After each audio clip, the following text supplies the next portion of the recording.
What if I told you your concealed carry license could be valid all over the United States? It only takes one person. Will Trump be a defender of gun owners' rights? I'll let you know what I think right now. Warriors, if you've been tuning in and listening to what I had to say, or what any of my friends have had to say about SB25-003, you know this is a headache to anyone in our community, not just local, but abroad. This bill is coming after all semi-automatic platforms with the detachable magazine, which basically covers everything out there. It covers everything out there.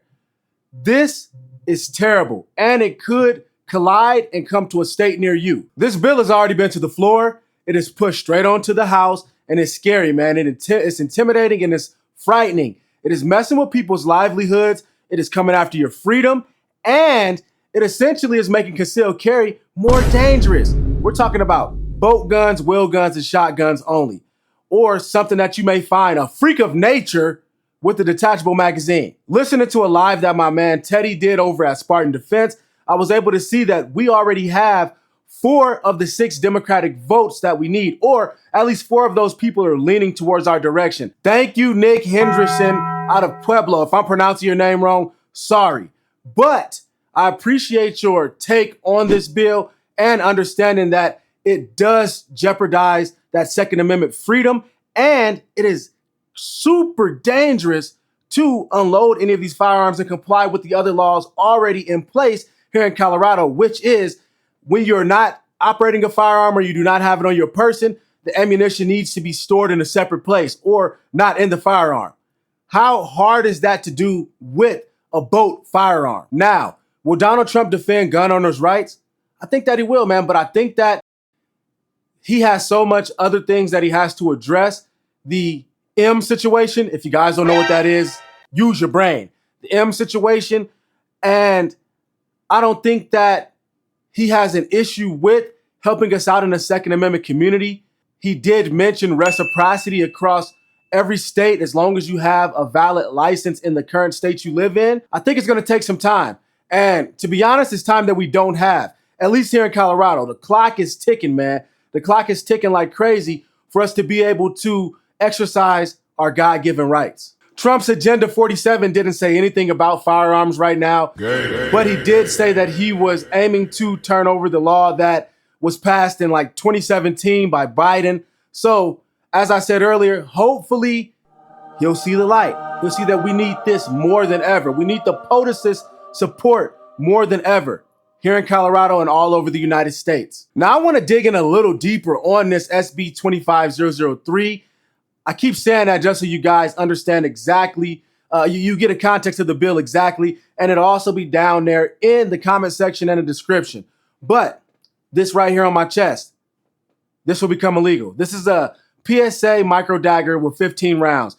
Colorado magazine cap is at 15 rounds, but there is a workaround where you can get a magazine kit and then you can have normal size magazines that go exactly for the platform that you're running. This is what they're essentially after.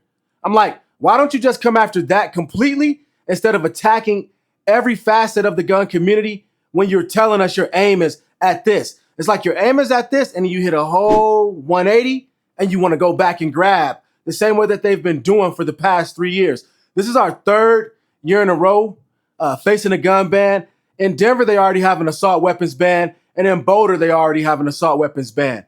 But for most of Colorado, we are country folks. We live in country towns nearly. So I don't feel like Denver speaks for all of us. You're here in Colorado right now. Let me know if Denver speaks for all of us. PSA Micro Dagger platform is clear. YouTube, I'm in a safe and controlled environment. I'm in a safe and controlled environment, and I am a licensed individual. Now, this is something that I was highly worried about with this law or with this bill focusing on becoming a hard law here, punishable as a misdemeanor for the first time and a second offense being a class 6 felony. What am I supposed to do if I want to send this firearm back to the manufacturer because I have a manufacturer's warranty and I need to get this thing worked on? I think that they have updated the bill to consider those type of things, but why should I have to go through a hassle and maybe pay an arm and a leg because these gun stores are going to need to make their money somehow, right? They're going to need to make their money somehow because all of their platforms that they sell that are in common use will be illegal at this time. And people are only going to be going there to pick up firearms to go hunting with. You may get a few people picking up wheel guns. It might push me to pick up a wheel gun, to be honest. So what are we supposed to do with sending this thing back to its manufacturer to receive the proper maintenance from the factory? What are we supposed to do? And again, as I stated before, they're not going to attack what you currently have, but they sure don't want you to stay up to date with what's coming out. Me as a YouTube content creator, as I always say, because you see me right here. You see me right here. And thank y'all for getting me that plaque too. But you see me right here, man. How am I supposed to keep up and keep you guys entertained and informed about what's going on in the 2A community and what's hot, what's coming out that's hot? So back to the main topic of this is, do I think Donald Trump will step in and help us? Eventually. Eventually. But is that enough? The person that it's going to take, like I said, it's going to take one person. It's going to take you. It's going to take my brothers, man. It's going to take my sisters. We like to split ourselves up in this 2A community, but we're all the same. Come on, man. We all had to go through the same scrutiny as background checks and be an upstanding citizen to even be allowed to have the privilege up to this point. It's going to take you. It's going to take me, and I'm slacking. I should have went down to testify with my brothers down at the Capitol, but I was busy. I was working. Sometimes you can't step away. But for matters like this that serve more than just myself, I like to feel like I'm a person of service. Hold the door open for the next man. That's my motto. I should have made a way to get down there. I'm going to continue to cover this topic and press on whatever buttons that I have to press on to get this point across to you guys, to me, and to whoever else needs to hear this.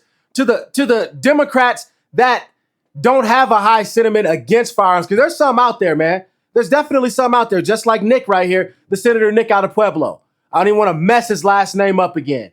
But it seems like he has a good head on his shoulders and he understands that the laws that they're trying to put in place are going to inherently make this environment more dangerous.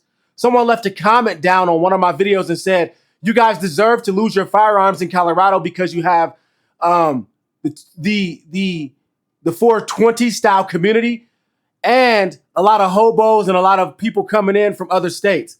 That's not our fault. And if you're in this community, that Second Amendment community, you're not participating in any of that mess, bro. I would not want to jeopardize my firearm rights for life just to play around with some goofy stuff. You heard it here first, second, or third. But I'm John Wick 2.0, and I'm out.